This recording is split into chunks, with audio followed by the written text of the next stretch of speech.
Bien, Mila, mañana es 2 de abril y en la Argentina se recuerda esta fecha como la fecha del desembarco en Malvinas. En 1982 se cumplen 44 años de este hecho histórico.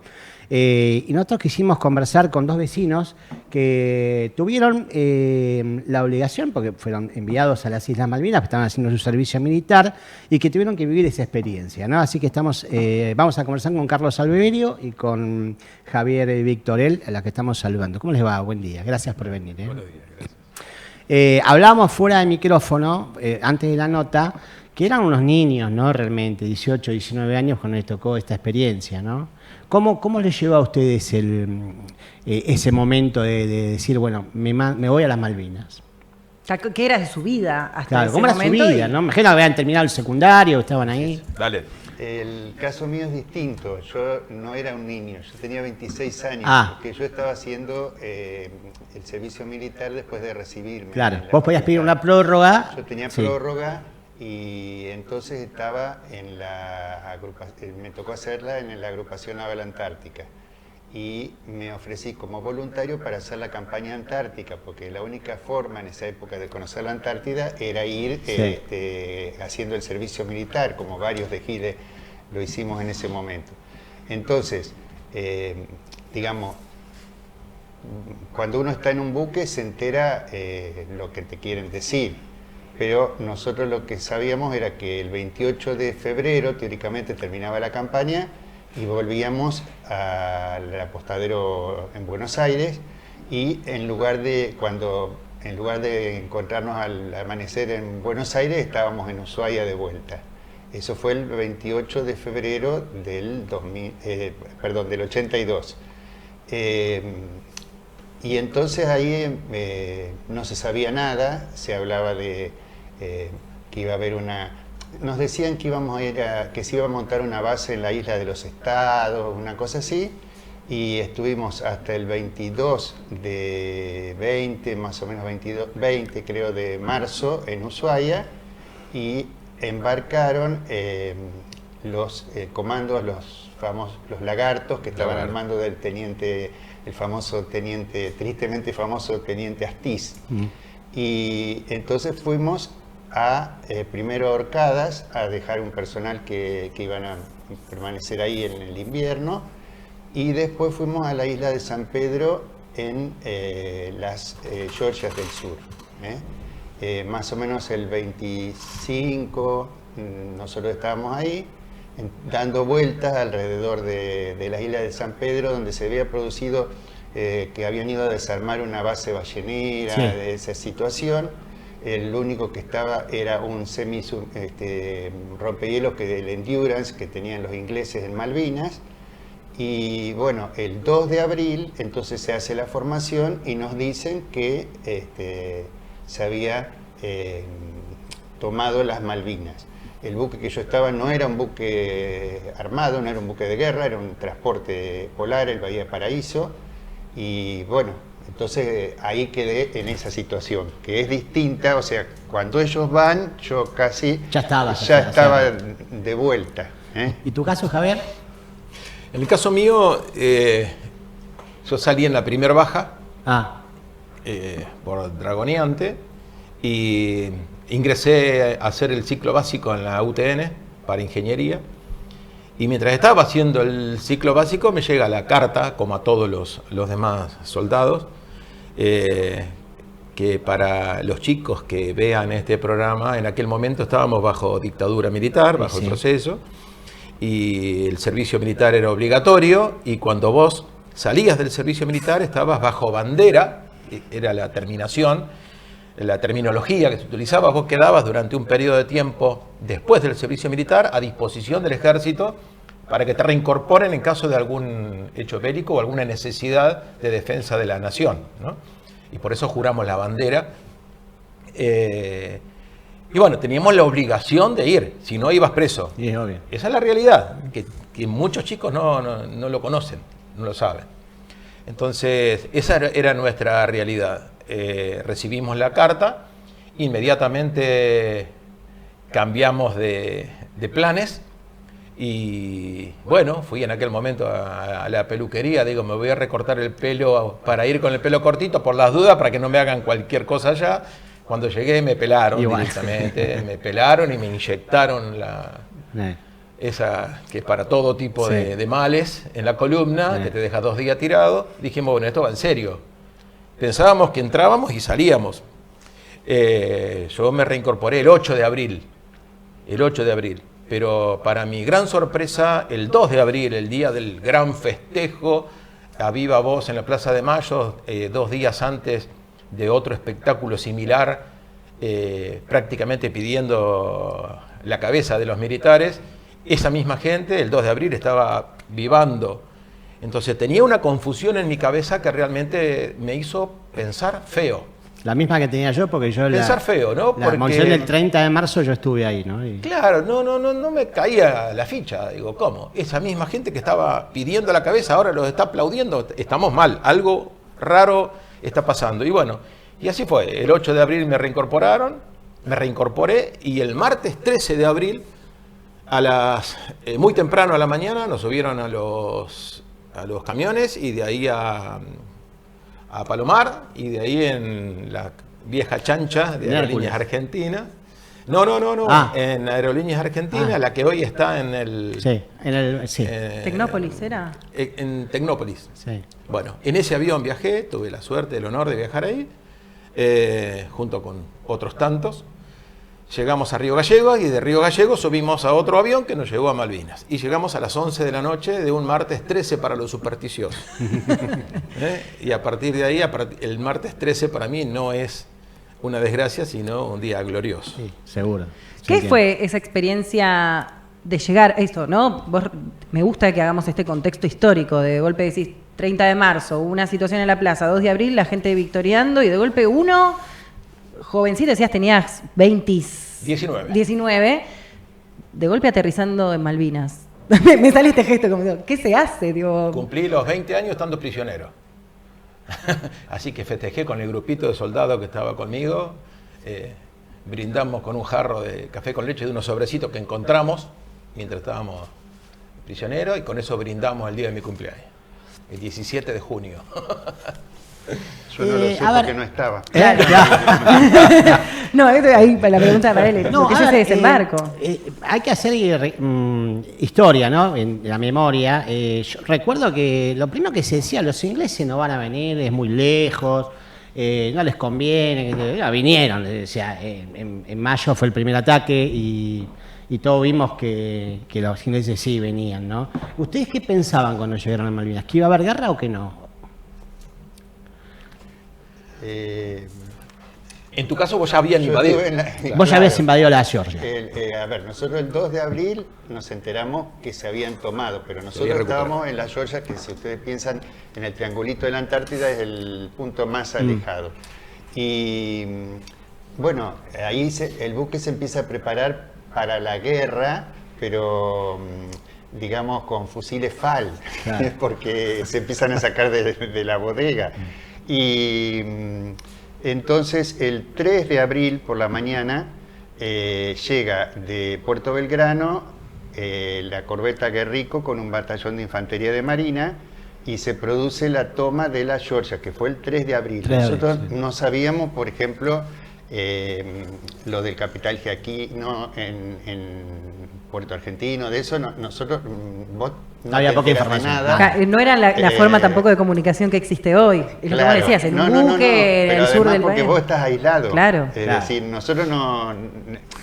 A pesar de que yo, como soy bastante metido y como ya era viejo, y yo estaba en el grupo que éramos asistentes del comandante conjunto, entonces muchas de mis guardias las hacía en el puente de mando, entonces trataba de escuchar y de transmitir lo que se sabía. Información privilegiada era eso. Ahí se toman yo creo que en Georgia fue el primer, porque, en Puerto Argentino había fallecido el capitán Giaquino. Sí, claro, la toma. Pero en ese momento llega la corbeta que a ellos para desembarcar los pasaban al buque, al Bahía Paraíso, porque los bajaban en helicóptero. Y había un grupo muy chico en Grytviken, que era un centro de comunicaciones que tenían los ingleses para comunicar Malvinas con Antártida, y entonces ellos dijeron que se rendían y baja un primer grupo de los infantes y vuelve, y cuando baja el segundo ametrallaron al helicóptero e inmediatamente dijeron que el personal civil se había rendido, pero los militares no.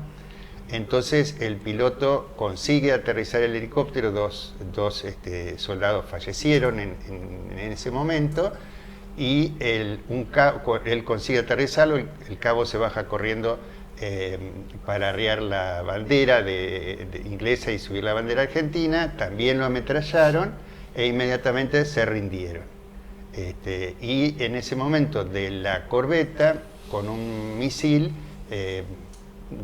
destruyeron la cabina de comunicaciones. Entonces ahí nos damos cuenta que estamos en guerra, claro, porque de repente vos ves, cuando vos ves el misilazo y de repente la cabina desapareció, no quedó ni ya había polvo. Tiros ahí, claro.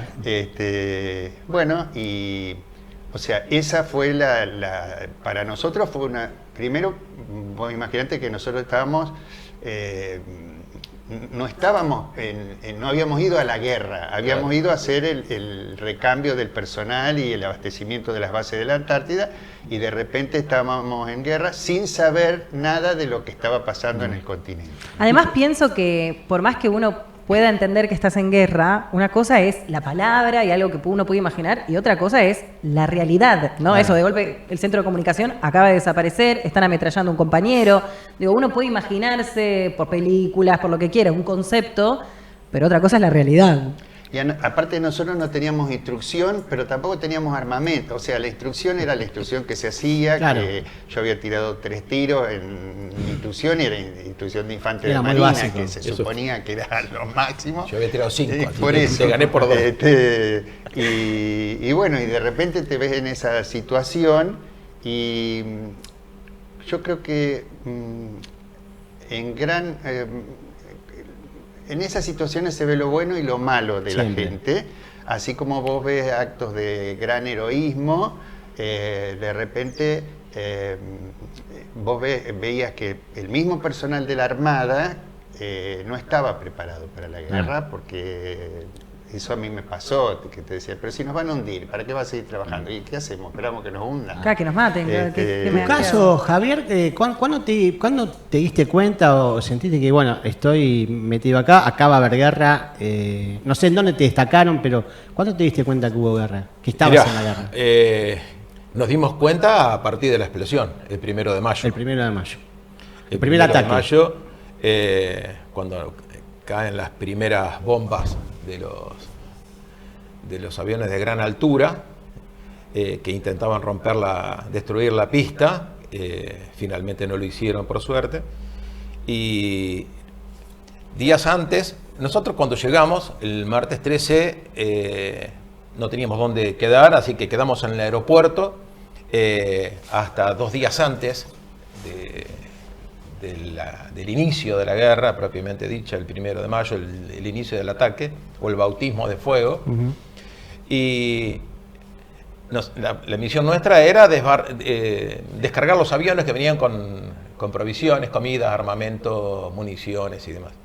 Y estábamos ahí en el aeropuerto, pero ese día llegamos y no teníamos dónde estar, así que hicimos un círculo, se designó un imaginaria, que era el soldado que quedaba de guardia, y bueno, dormimos a la intemperie. El otro día aparecimos blancos así, porque nos cayó toda la de encima, y ahí empezamos con nuestra actividad, pero la información que teníamos era nula.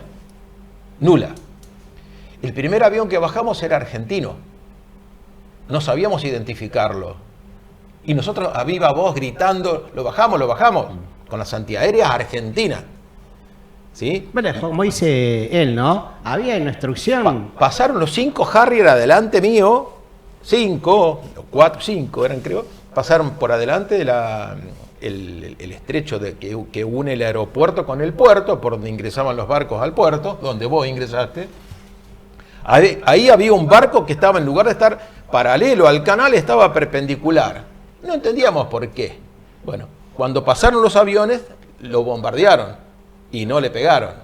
Pero los aviones pasaron a ras del agua. Y nosotros no sabíamos identificar entre un Harrier, porque nunca lo habíamos visto ni en fotos. Y los veíamos directamente a los Harrier, ¿sí?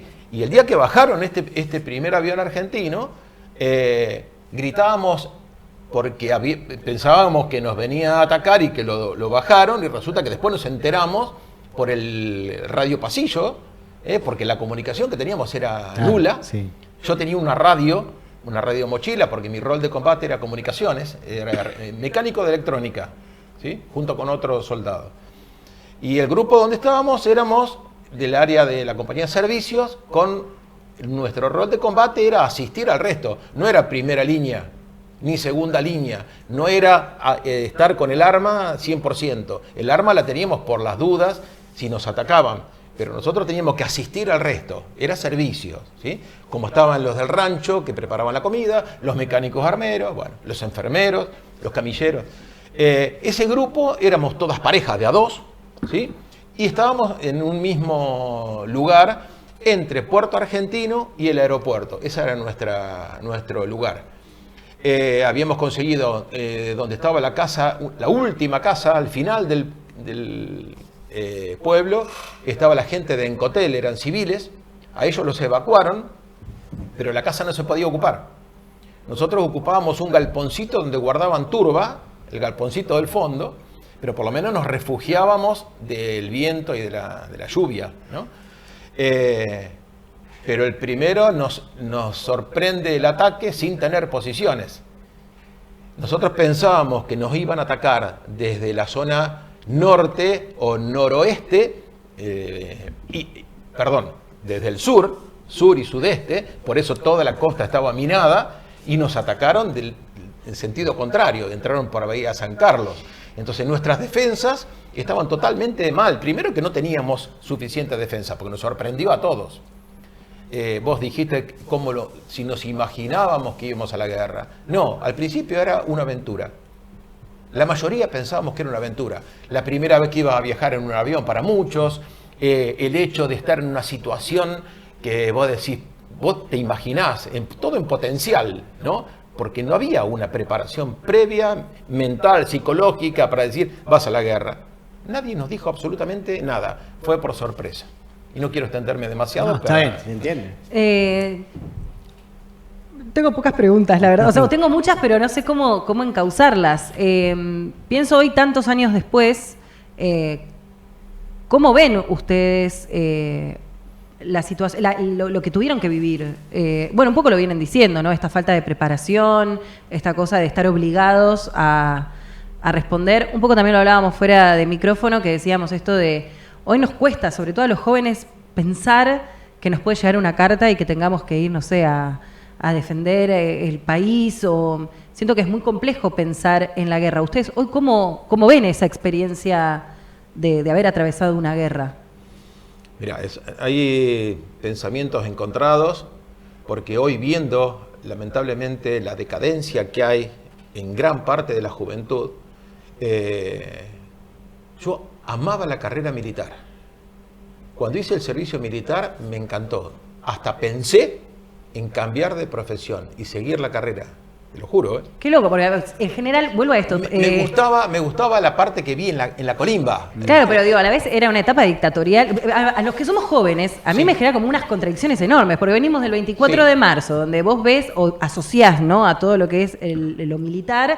En general nos quedó con una connotación negativísima, que vos me decís en el 82 hubiera sido militar, como me cuesta ubicarlo en ese contexto histórico. Me gustaba la disciplina, me gustaba la cultura que manejaban los altos mandos, porque había de todo. Pero vos hablabas con un oficial y el tipo tenía un nivel de preparación cultural y de moralidad también, porque te hablaban de los valores de la vida. Y vos decís, pucha, yo tuve la oportunidad de conocer muy buenos militares, como también del otro lado, ¿no? Y esos fueron los pilares. Durante el servicio militar fueron los pilares para que yo diga, bueno, posiblemente podría seguir esta carrera, y después dije todo lo contrario. Claro. Todo lo contrario. Hoy la juventud necesitaría el servicio militar para aprender a recuperar los valores, para aprender del respeto, para valorar lo básico que es sentarte en tu casa con tu familia, tener el plato de comida, que le incorporen el concepto de patriotismo.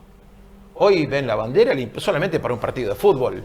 Sí, lo que nos Es une es la así. selección, nada más. Es así. Y vos vas a decir, estamos en víspera del 2 de abril y no tenés la escarapela. Una vez me cuestionaron eso. Yo la escarapela la tengo grabada a fuego en el corazón. No necesito llevarla puesta. ¿Sí? No necesito llevarla puesta. Y si tengo que demostrar patriotismo, no lo hago a través de una escarapela. ¿Me explico? Sí. Entonces, hay muchas formas de manifestarlo, pero hoy por hoy un porcentaje muy alto de la juventud les vendría muy bien una instrucción militar con la élite, con los buenos, que todavía hay muchos. Bueno, con esa gente recibir una instrucción para que el país no esté a la deriva como estamos hoy en cuanto a defensa. Carlito, quería decir algo vos. No, yo, a ver, la edad me ha enseñado que la sociedad cambió tanto que yo creo que lo que él dice, la realidad actual, de la sociedad actual, el hecho del servicio militar yo creo que sería inaplicable, ¿no? Porque no lo resistirían. A veces Instalarlo de vuelta sería medio complicado. Claro, Es difícil, 2000 es difícil. tipos haciendo arriba, abajo, Flexiones, arriba, abajo, claro. y un cabo solo arriba de una cosa que nos hacía. Por eso y, elige la y yo élite. decía, y solo con que nosotros, yo no digo que le peguemos, hubiéramos caminado, lo aplastábamos y sin embargo obedecíamos. Yo creo que la sociedad actual eso no lo resistiría. Concuerdo. Los jóvenes, me parece que porque yo, que soy mayor que él, yo viví la etapa anterior al Claro. proceso también, y una sociedad mucho más solidaria, que nos comprometíamos en cuestiones que no lo de ahora tampoco, que es militancia política, era militancia social. Y entonces eso. Ahora, me parece a mí que la guerra saca lo bueno y lo malo. Tal cual. Yo les decía a ustedes, nosotros tomamos el 3 de abril y después vinimos a hacer, a traer los prisioneros y los heridos y fallecidos a Puerto Deseado. Como siempre, nuestro equipamiento, la corbeta se le pinchó un motor, entonces se suponía que iba a tardar un día y tardamos 4 en llegar hasta Puerto Deseado y empezamos a hacer viajes hacia el continente. Hacia Malvinas, pero nunca entramos ni a Puerto Deseado ni a Malvinas, sino que los helicópteros volaban y se posaban en el buque, los llevábamos a más o menos 2 millas de Malvinas, los helicópteros volaban y así hicimos 5 o 6 viajes hasta que se decide que el buque se transforme en buque hospital. Entonces a todo el personal, a poco después que ellos recién habían ido a Malvinas, a nosotros nos desembarcan porque solo iban a quedar enfermeros y cosas, ¿no? Porque después del Bahía Paraíso muchos volvieron en el Bahía Paraíso de los que estaban en el continente. Y como yo les decía, ahí vimos de todo, ¿no? Es decir, por un lado, uno aprende el valor de la gente y comprende también que hay gente que no está preparada y que, bueno, que reacciona como puede. Hay de todo en la guerra, bueno y malo. Así como él decía, el respeto, hay también militares que realmente eran gente que te exprimía y te hacía saltar sangre porque creían que eso era lo mejor para vos, y había gente que eran enfermos y que lo hacían por una cuestión psicológica, ¿no? Yo lo conocí, por ejemplo, lamentablemente al teniente Astiz, y él fue, cuando nosotros lo dejamos en la Georgia, él dice, si llegan los ingleses, vamos y quemamos todo y nos vamos a la montaña. Y cuando llegaron los ingleses se rindió. Se rindieron, inmediatamente se rindieron. Es decir, yo creo que tantos años después lo que tenemos que decir es, ya pasó y saquemos de eso lo bueno que nos permita seguir adelante. Y creo, por lo que vos decías del tema del proceso, ¿no? Yo creo que son dos situaciones que lo que tenemos que conseguir es llegar a un encuentro, porque si no, no hay reconciliación posible, ¿eh? Es decir, que defendemos a estos, que defendemos a los otros, que somos militaristas o somos más pacifistas. Tenemos que buscar todos un encuentro que nos permita seguir adelante, pero en conjunto, porque si seguimos divididos entre represores y reprimidos, entre militaristas y pacifistas, no hay salida, ¿eh? Y creo, digo esto, rescato el valor de la paz, ¿no? Todas estas cosas tienen que ser en paz. Claro, nunca más la guerra, ¿eh? Nunca más, también en la guerra, nunca más, me parece a mí. Yo les agradezco el testimonio, ¿eh? Realmente queríamos hacer este tipo de notas con gente que haya estado ahí, y desde ya, de mi parte, mi honor y mi reconocimiento con ustedes, que tuvieron que atravesar esa situación y defender la patria, quizás sin que lo eligieran, pero bueno, tuvieron a estar ahí, el valor de estar ahí. Así que gracias por esto. Bueno, gracias por gracias la oportunidad de contar un poquito nuestra pequeña historia. Que hay, si éramos 15.000 soldados, hay 15.000 historias. Sí. Y todas son verdaderas. Y no todos vivimos lo mismo. Tal cual. Porque a cada uno le tocó un mundo diferente. A 50 metros uno del otro vivió cosas que el otro no vivió. Entonces hay que respetar todos los pensamientos y todos los testimonios. Bien. Gracias por venir. Muchísimas gracias. Gracias.